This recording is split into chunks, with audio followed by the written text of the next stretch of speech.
দীঘা এমন একটা জায়গা আমরা বছরে ১-২ বার ঢুঁ মেরেই আসি। তো দীঘা যাওয়ার ক্ষেত্রে আমাদের কাছে বেস্ট দুটো অপশন, এক হচ্ছে বাস, দ্বিতীয় হচ্ছে ট্রেন। ট্রেনের কথা আমরা খুব একটা ভাবি না, কারণ এই দীঘা লাইনে ট্রেনের যা বর্তমান অবস্থা, সেই জন্যে আমরা ট্রেন ছেড়ে বাসের দিকে বেশি ঝুঁকে পড়েছি। কিন্তু একটি ট্রেন রয়েছে যেটা দীর্ঘ ১৬ বছরের ওপর একইভাবে সার্ভিস দিয়ে যাচ্ছে। বিশেষ করে যদি আপনারা হাওড়া থেকে দীঘা পৌঁছানোর কথা ভাবছেন। ট্রেনটি হচ্ছে তাম্রলিপ্ত এক্সপ্রেস। এই 12857 হাওড়া দীঘা তাম্রলিপ্ত এক্সপ্রেস প্রতিদিন সকাল 6:45-এ হাওড়ার ১৯ নম্বর প্ল্যাটফর্ম থেকে ছেড়ে যায় এবং ঠিক সকাল 10:05-এ দীঘাতে গিয়ে পৌঁছায়। এই ট্রেনটি প্রতিদিন তার যাত্রাপথে ১৮৫ কিলোমিটার দূরত্ব অতিক্রম করতে সময় নেয় ৩ ঘন্টা ২০ মিনিট। এই ট্রেনে রয়েছে 4টি জেনারেল কম্পার্টমেন্ট, 9টি 2S অর্থাৎ 2 সিটার এবং 2টো সিসি অর্থাৎ এসি কম্পার্টমেন্ট।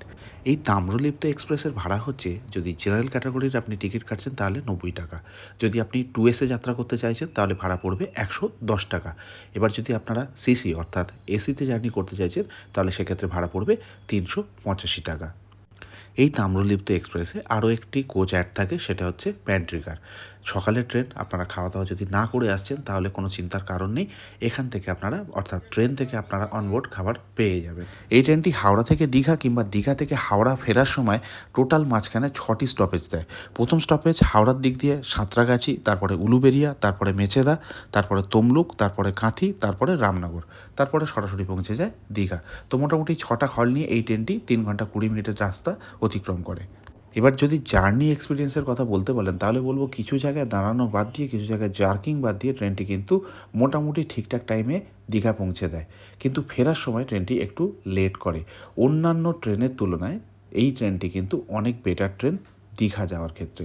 তাই আমি বলবো, যারা বাসে যেতে পছন্দ করেন না বা স্বাচ্ছন্দ্য বোধ করেন না, তারা কিন্তু এই ট্রেনটি ধরে দীঘা পৌঁছাতে পারেন।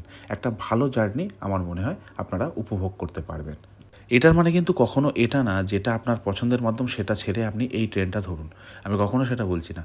কিন্তু যারা ট্রেনে যেতে স্বাচ্ছন্দ্য বোধ করেন, টাইমিং জানেন না, ট্রেন সম্পর্কে সেরকম আইডিয়া নেই, এই ভিডিওটা সম্পূর্ণ তাদের জন্যে। দীঘার অন্য ট্রেনের ক্ষেত্রে আমি কিন্তু কখনো এই কথাটা বলবো না।